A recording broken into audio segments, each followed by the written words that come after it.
This story is titled, Nobody Breaks Up With Me. I dumped my girlfriend after she stopped acting like my girlfriend, so she lost it and paid her best friend to frame me as the cheater. What I found out later is why I went nuclear. So this dude's girlfriend paid her best friend $100, cash, in a Starbucks parking lot, to seduce him at a wing spot. And honestly, that's not even the wildest part. This story goes places I genuinely didn't think a singing lesson could take us. He starts off by saying, Hey Reddit, I'm 27 male, and I work in project management at a mid-sized construction firm. I'm the kind of dude who just handles things. No announcements, no speeches. I just get stuff done and move on. I'd been dating this girl, I'm gonna call her Jenna, for about a year and a half. Met her through a mutual friend at a 4th of July cookout. She was cute, seemed chill, laughed at my jokes. We moved in together around the 10-month mark. Nothing crazy, regular 2-bedroom apartment, decent part of town. Split everything. Had a shared Google Calendar for bills. It was one of those relationships where you don't have to try hard, you know? You just hang out with someone and it works. About 4 months before everything goes sideways, Jenna decides she wants to take singing lessons. Cool, fine, I don't care. I'm not the type of dude who tells his girl she can't have hobbies. She signs up at some local music studio. 2 sessions a week, Tuesdays and Thursdays. I drove her to the first one because her car was in the shop getting new brakes. Didn't think anything of it. First couple weeks were totally normal. She'd come home humming, practicing scales in the shower, watching YouTube tutorials about vocal warm-ups. Honestly, it was kind of cute. I told her she sounded good a few times. Meant it. She had a decent voice. Nothing record deal worthy, but she could hold a tune. Then the sticky notes started. Bathroom mirror, fridge, laptop, car dashboard, inside of the front door. Our apartment looked like it got attacked by a motivational speaker with an Office Depot addiction. You are a queen. Act like it. Boss babe energy only. The universe has big plans for you, queen. She joined a Facebook group called Women Who Rise and started posting about outgrowing people who no longer serve your journey. She'd known me 18 months and suddenly I was a phase she was graduating from. Like a freshman who takes one philosophy class and starts telling their parents they don't understand existence. At the same time, the singing lessons started running late. First 30 minutes, then an hour, then one Thursday. She didn't come home until almost midnight, and she got secretive. Phone angled away from me in bed like she was guarding state secrets. Stopped being affectionate. No more random kisses when she walked by. She'd sit in the chair across the room instead of next to me on the couch. If I asked, you coming to bed? It was always later. Later never came. Later was a myth. Later was Santa Claus for adults in dying relationships. Look, I'm not stupid. I'm not the type of dude who checks his girl's phone, tracks her location, goes through her DMs like some insecure stalker. That's not my style. But I notice stuff. I pay attention. And what I was noticing was a pattern that screamed something is really, really wrong here. I asked about the late lessons once. She said, It's a class, babe. There are other people in it. That tone. That don't question me, I'm evolving and you're not tone. I nodded and went back to the TV. But in my head, none of this was adding up. Not even close. Here's the thing about me. I don't spiral. I don't start arguments at 2 in the morning. I don't beg for explanations. I just decide. Quietly. On my own. So I made my decision. Saturday morning, I woke up before her, made coffee, sat down at the kitchen table. Apartment was quiet except for the fridge humming, and I think the upstairs neighbors had their TV on, but whatever. Sunlight coming through the kitchen window, hitting 3 different sticky notes on the wall behind Jenna's empty chair. You deserve everything. I read all 3 while I waited. Sipped my coffee. Waited some more. Jenna came out around 9, still half asleep, robe untied, green face mask cracking on her face. She didn't look at me, went straight for the coffee, walked right past me like I wasn't even there. I let her get the mug, let her pour the coffee, let her take the first sip. Then I just said it. Hey, sit down for a sec. I think we should break up. Dead silence. Jenna froze. Coffee mug halfway to her mouth. Green face mask cracking. She was staring at me like I'd just told her the earth was shaped like a triangle. She sat down across from me, sticky notes glowing right behind her head, and started with the whole, What? Why? Where is this coming from? Things have been so good. I didn't flinch. Sipped my coffee. Things haven't been good for a while, and I'd rather leave now than wait for it to blow up in my face. She kept crying, shaking shoulders, doing the whole can't catch her breath thing. And then, she said it. Is this because of what I did? I stopped. Everything in my brain just stopped. I set the mug down real slow. 5 words she didn't mean to say out loud. 5 words that took every suspicion, every gut feeling, every alarm that had been going off for months, and confirmed all of it at once. I felt it in my chest first. Then my jaw tightened. Then my hands went still on the table. My instincts were right the whole time. Not once did they steer me wrong. What did you do? You could see it on her face. She just outed herself. Nobody accused her of anything, and she still confessed. Speed ran her own downfall and didn't even realize it until the words were already out. She backpedaled. What? No, nothing. I didn't do anything. I just thought, why are you breaking up with me then? I just looked at her, calm, steady. That look a dad gives a kid standing next to a broken vase saying, I didn't do it. Jenna, what did you do? She tried to flip it. Are you seeing someone? Is there another girl? Who have you been talking to? Full deflection mode. Answering a question with like 14 questions. I didn't take the bait. Didn't get defensive. Didn't list evidence. Just leaned back and kept it simple. I don't do drama, Jenna. If you're not giving me what I expect from a partner and I'm not getting what I need, why are we together? That's it. That's the whole thing. I don't need a reason beyond that. Cold? Maybe. But it's the truth. In a world full of dudes who stick around hoping things magically fix themselves, I chose myself. That's not cold. That's smart. Jenna went from crying to furious in about 4 seconds, stood up, slammed her hands on the table hard enough to rattle both coffee mugs, and then she hit me with the most unhinged line I've ever heard in my life. Nobody breaks up with me. Nobody. We'll talk about this later when you've calmed down. When I've calmed down. Brother. I was sitting there drinking coffee like it was a regular Saturday morning. I was literally the most relaxed person in the room.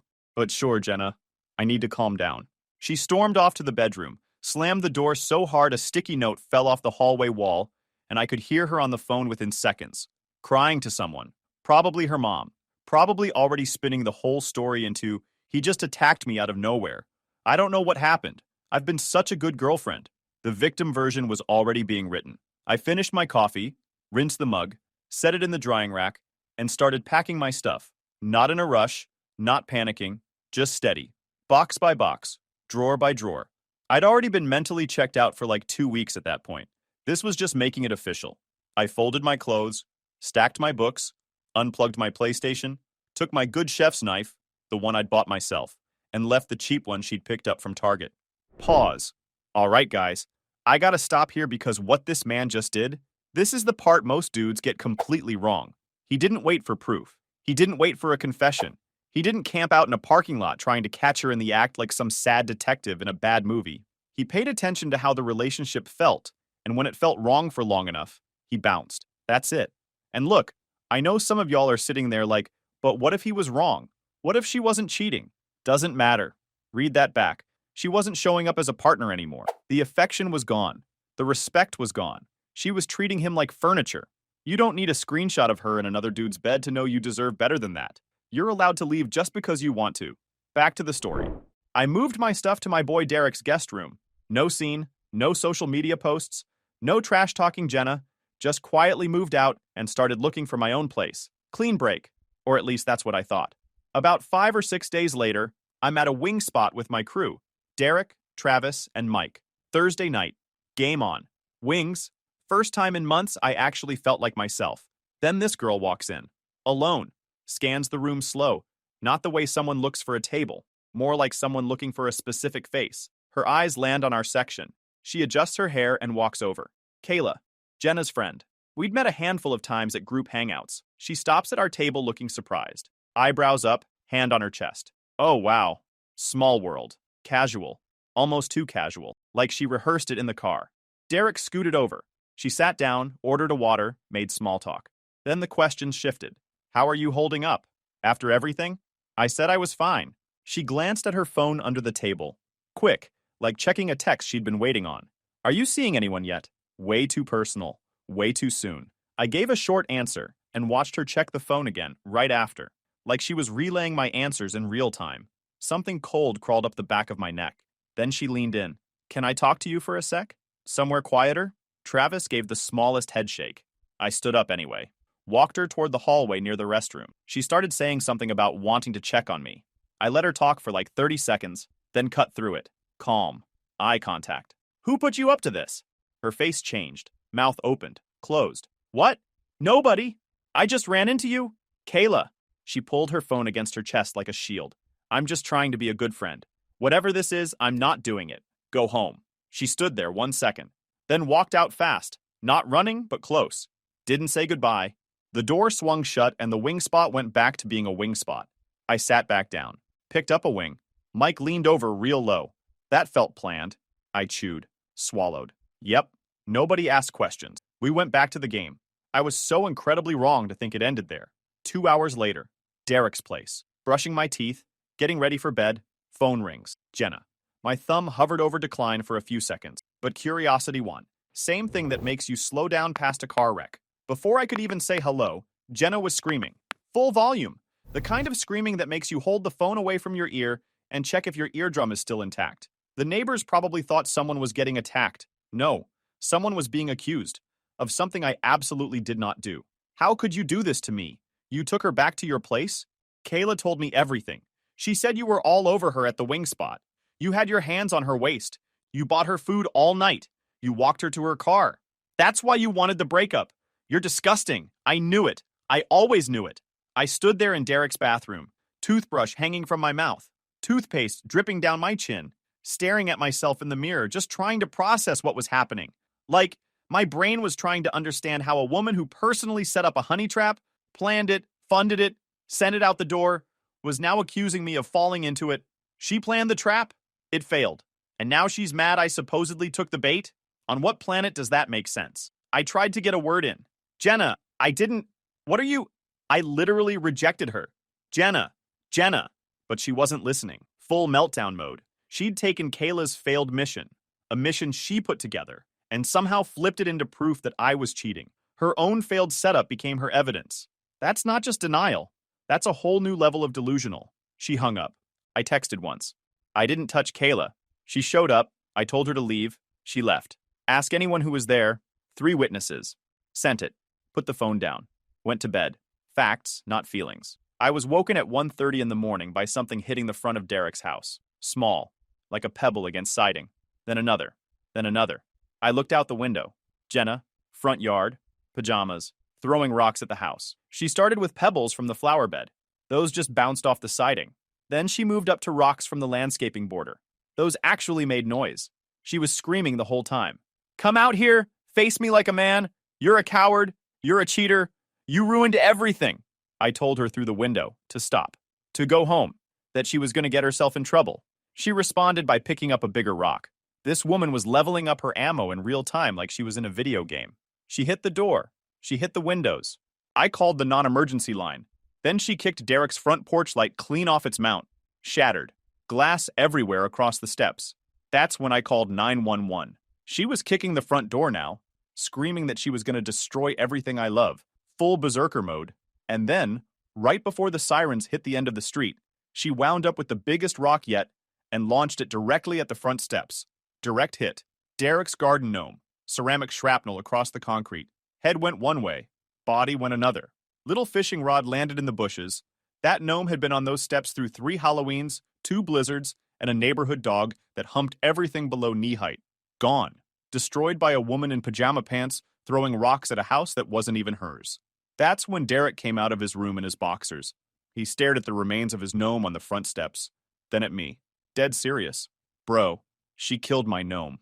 2 patrol cars showed up within about 8 minutes. By the time they got there, Jenna had run out of rocks and was sitting on the curb crying, mascara everywhere, looking like a raccoon that lost a fight with a sprinkler. Officers talked to everyone. Derek gave a very passionate eulogy for the garden gnome and insisted on filing a separate property damage report for the gnome, the porch light, and what he called preemptive emotional distress to the gnome's future descendants. Jenna tried the Damsel in Distress Act with the officers, but it's real hard to play victim when you're standing in someone else's front yard at 1:30 in the morning, surrounded by the rocks you just threw at their house. She was escorted home. No arrest, but I was advised to pursue a protective order. I filed a report, got everything documented. Pause. This part matters. He did not go outside. Think about how easy it would have been. She's in the yard at 1:30 a.m. screaming, throwing rocks, calling him a coward. Every part of you wants to match that energy. And that's exactly what she wanted. Because the second he steps outside and raises his voice, she calls the cops and says, he threatened me. Now he's the one with a report filed against him. That's the play. Every single time. He didn't fall for it. Stayed inside, called the police himself, and let them show up to find her throwing rocks at someone else's house. Paper trail, witnesses, reports. When this ends up in front of a judge, the question isn't who was louder. It's who has documentation. He does. She's got a pile of rocks and a dead gnome. Rest in peace, little buddy. Back to it. 3 quiet days. I found a new apartment, signed the lease, started moving in. Sleeping great, eating right, hitting the gym. That post-breakup clarity was hitting different. Felt lighter, like I'd been carrying dead weight for months, and didn't even realize how heavy it was until I finally put it down. Then Kayla called. Almost sent it to voicemail. But curiosity won again. Her voice was shaky. Not scared shaky. Guilty shaky. There's a difference. She said she needed to talk. Said it was about Jenna. Said, "You need to hear this." Against my better judgment, I agreed. Public place, daytime, coffee shop, people everywhere. Kayla was already there when I showed up. Looked rough, eyes red, hands fidgeting. We sat down and she got right into it.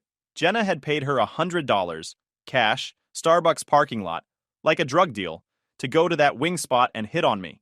The plan was to flirt, get me to engage, maybe snap a photo of us looking cozy, and bring it back to Jenna as proof I was a cheater. That way Jenna could flip the whole story, play the victim, and never answer for her own stuff. $100. That's what my relationship was worth to Jenna. Couldn't even spring for 200. Discount manipulation, dollar store betrayal. Then Kayla dropped the real bomb. Jenna had been cheating on me for months, pretty much since the singing lessons started, maybe even a little before. With her vocal coach, some dude named Brandon. She paused there, took a shaky breath. He's not exactly. She trailed off, rubbed her face, started again. He thinks he's gonna be famous, like, genuinely believes it. Does open mics at coffee shops where nobody's listening? I said nothing, just waited for the full picture. He drives a Volkswagen Jetta. Pause. With a bumper sticker. Longer pause. That says, "Music is my love language." I almost spit my coffee across the table. A Jetta. With a bumper sticker. A grown man who unironically puts a bumper sticker about music on a Volkswagen Jetta and thinks that's a personality. This is who she threw away a real relationship for. A dude whose entire identity was an acoustic guitar, a dream, and probably a SoundCloud account with 14 followers, 12 of which were bots. Brandon was the vocal coach who turned lessons into extra practice sessions that conveniently always ended around midnight. The whole queen empowerment sticky note phase? All Brandon. One of those dudes who tells women they're goddesses, and the universe chose them for greatness. That fake deep garbage that works on people who confuse flattery with actual connection and compliments with commitment. Kayla said she'd known for a while but didn't say anything because Jenna was her best friend. Classic move. See something, say nothing, then feel guilty about it when everything blows up. But after the wing spot setup and watching Jenna throw rocks at a house while I just handled everything calmly, she couldn't carry it anymore. "I'm sorry, I shouldn't have gone to the wing spot. I took the money and I shouldn't have. But you didn't deserve any of it. None of it." I sat with all of that for a minute, processing it in real time. The singing lessons, the late nights, the changed passwords, the sticky notes, the midnight group dinners. Every red flag I'd noticed, every gut feeling, it all connected to one ugly truth. She wasn't finding herself. She was with some other dude the entire time and making me feel crazy for questioning it. And she had the nerve, the absolute nerve, to send her friend to frame me for cheating, to cover her own tracks, to protect her own lie. That's not just cheating. That's a whole operation, a conspiracy with a budget and a timeline. But I didn't lose it, didn't break down, just nodded slowly, said, "Appreciate you telling me," and drank my coffee. The cheating confirmation was just the receipt for a meal I'd already walked out on. It backed up every instinct I'd had, but it didn't change anything. Not one thing. I was already gone, already moving forward. Kayla asked me not to tell Jenna, she told me. I told her I had zero intention of ever speaking to Jenna again about anything, so her secret was safe by default. We went our separate ways. I went home, thought about it for maybe 15 minutes, then went to the gym, cooked dinner, and watched a documentary about deep sea fishing. Moved on, like an adult. 2 days later, Kayla called again. This time she was crying, hard. Said Jenna found out about the coffee shop meeting. Someone spotted us together and told her. Jenna was losing her mind, demanding a 3-way sit-down, threatening to destroy Kayla's reputation, tell everyone she was a backstabber, post stuff about her online. Kayla begged me to just do it so Jenna would leave her alone. I said no, flat out. I'm not doing a sit-down with my ex and the girl she paid to seduce me. That's not a conversation, that's a reality TV audition. Hard pass. Kayla kept pushing. I felt bad for her. Genuinely. But I also knew this was not my circus, And those were definitely not my monkeys. Then Kayla said the thing that changed the math. She's saying she's going to come to your apartment. She's been asking everyone for your new address. That got my attention. New apartment. Fresh start. Jenna didn't have the address. Or at least she shouldn't have. But I mean, I'd watch this woman throw rocks at a house at 1:30 in the morning and murder a garden gnome in cold blood. Tracking down an address was nothing for someone with that level of crazy. So I agreed. Not to a phone call, in person. All three of us. Same coffee shop, broad daylight, and if anything went sideways even a little bit, I was calling the police. Those were my terms. Pause. Bro. You were doing so good. You had the protective order paperwork basically warming up on your desk. You had 3 clean police reports. You were eating steak on Thursdays and watching fishing documentaries. Life was beautiful. And then this man said, yeah, sure, let me go sit down with my cheating ex and the girl she literally hired to set me up. That's like escaping a burning building and then going back inside because someone said the fire wants to talk things out. My guy, the coffee shop is not a courtroom. Nothing good has ever come from a 3-way sit-down at a coffee shop. Nothing. In the history of coffee shops. But fine. He went. Let's see how this plays out. Next afternoon. I walked in, Jenna and Kayla already seated. Not talking. The most uncomfortable silence I've ever walked into. Jenna, furious. Arms crossed, jaw clenched, leg bouncing like a jackhammer. Kayla, terrified. Eyes red. Hands wrapped around a coffee she hadn't touched. Shoulders pulled in like she was trying to disappear into the chair. The barista already had one hand near the phone. Even the dude with the MacBook in the corner lowered his screen to check out the tension. You could feel it in the room. Heavy. I sat down, didn't order anything. Just looked at both of them and waited. This wasn't my show. Kayla spoke first, trembling, voice cracking. She opened her mouth, closed it, opened it again. Looked at Jenna, looked away fast. Looked down at her hands wrapped around that untouched coffee cup. Then she started talking. She told Jenna, right there, face to face, that nothing happened at the wing spot, that I rejected her within minutes, that she'd been paid to go there. She kept stopping. I'm sorry. I know you're going to hate me for... She'd stop, wipe her eyes, push forward. She admitted the whole setup, the $100, the plan, all of it. Then she took a shaky breath, looked at Jenna one more time. Jenna's face was absolute stone, not a flicker, just ice. Kayla looked away and said the part that mattered. But I can't. Jenna, I can't keep. She stopped again, wiped her eyes with the back of her hand. Started over. He deserves to know. About Brandon. About everything. Her voice cracked on everything. You've been cheating on him for months and then you sent me to frame him for cheating so you could play the victim. I tried to tell myself it wasn't that bad, but it is. It's insane. And I couldn't be part of it anymore. I felt sick about it. I'm sorry. I know you hate me. But he needed to hear it. The coffee shop went dead quiet. A guy at the next table lowered his newspaper. The barista stopped mid-pour. Jenna didn't yell. Not at first. She sat perfectly still for like 5 seconds, then turned to Kayla and said it real low and cold, somehow scarier than screaming. You have always been a jealous, backstabbing little snake.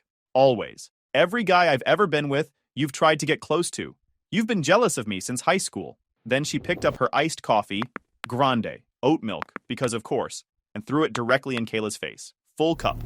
Ice, liquid, everything. Kayla shrieked.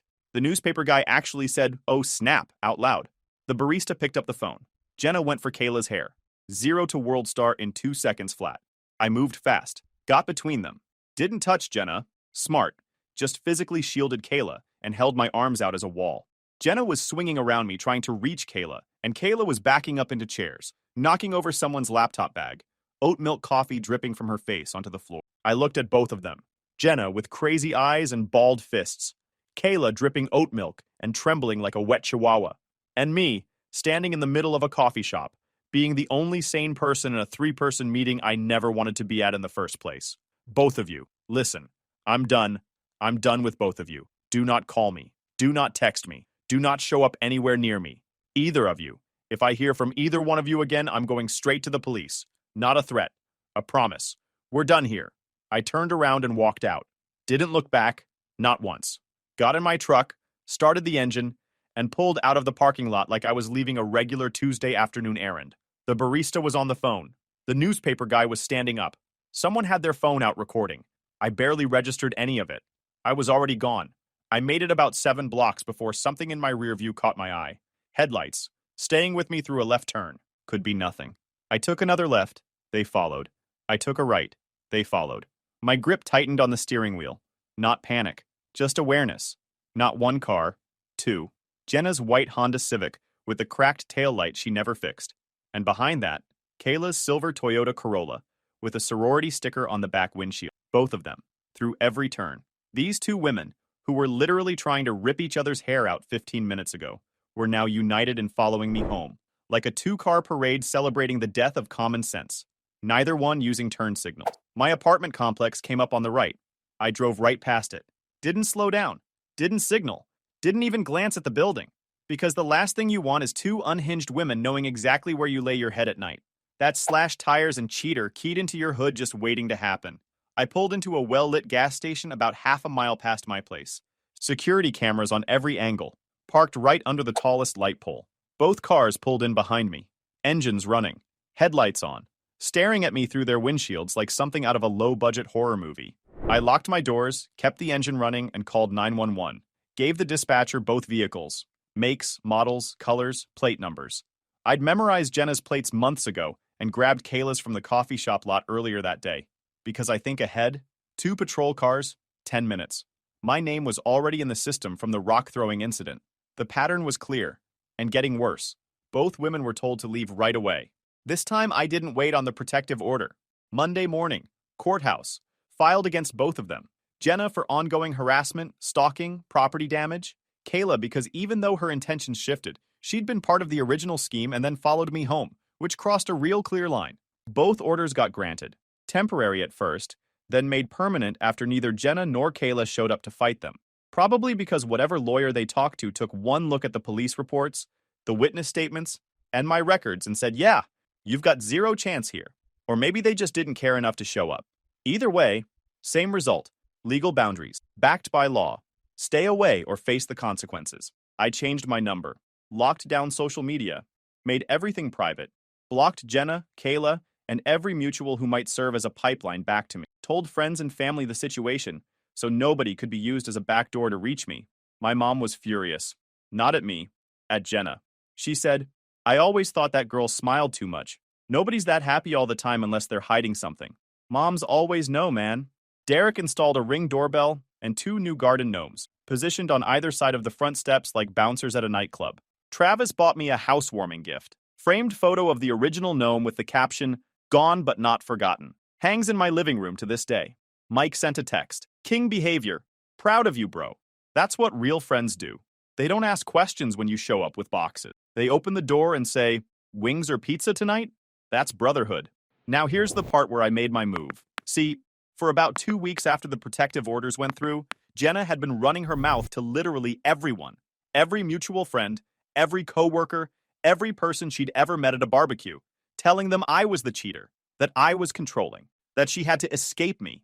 Full victim tour. She was posting vague stuff on social media. Some people show you who they really are, and healing from narcissistic abuse type posts. I know because 3 different people sent me screenshots without me even asking. She was building a whole story where she was the brave survivor, and I was the monster. Classic. I didn't respond, didn't post anything, didn't correct anyone, just let her talk. For 2 solid weeks, I let her absolutely bury herself in her own version of events.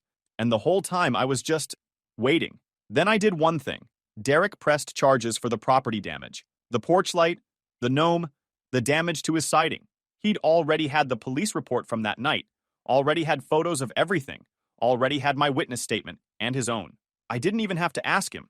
Honestly, he'd been wanting to do it since that night, but I told him to hold off. Now I told him go ahead. He went down to the courthouse on a Tuesday morning, filed the whole thing, and that kicked off a process that Jenna absolutely couldn't sweet-talk her way out of. But here's the part that actually mattered. Once the charges were filed, that created a court case.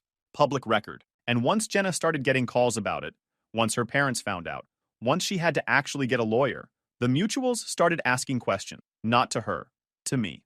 Hey man, what actually happened? Jenna's saying one thing, but now I'm hearing about court stuff, one by one.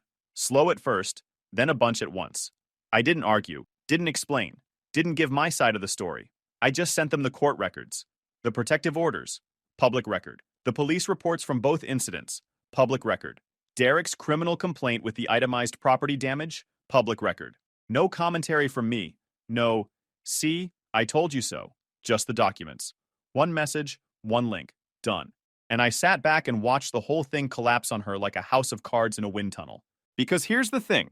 When you spend 2 weeks telling everyone your ex was the abuser, and then public court records come out showing you were the one throwing rocks at someone's house at 1:30 a.m., you were the one who got escorted home by police. You were the one who got protective orders filed against you, and you were the one catching criminal charges for property damage. That story you built, it doesn't just fall apart, it explodes. And everyone you told it to now knows you lied to their face. I didn't have to say a single word. The paperwork said it all. Every mutual who'd been giving me the side eye for 2 weeks suddenly went real quiet. A few of them texted me apologies. I didn't respond to those either. If you believed her without asking me first, we don't have anything to talk about.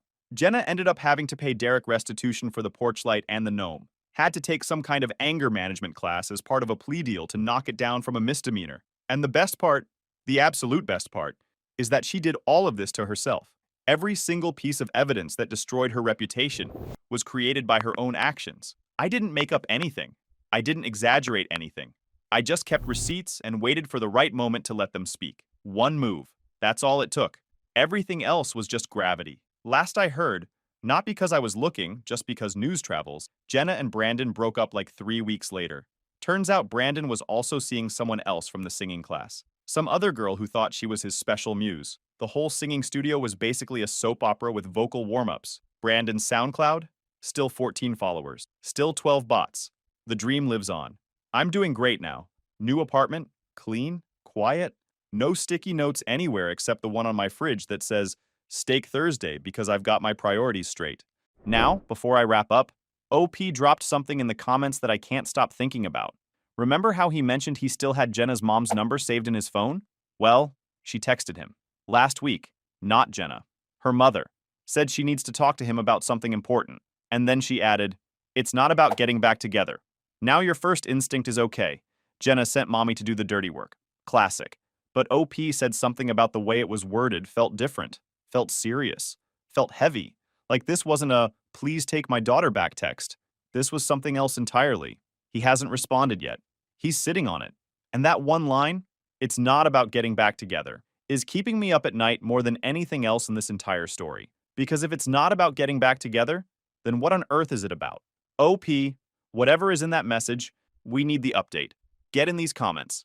Now, smash that like, subscribe, drop a comment. What would you have done? Share this with the friend who needs to hear it. You know who he is. Peace.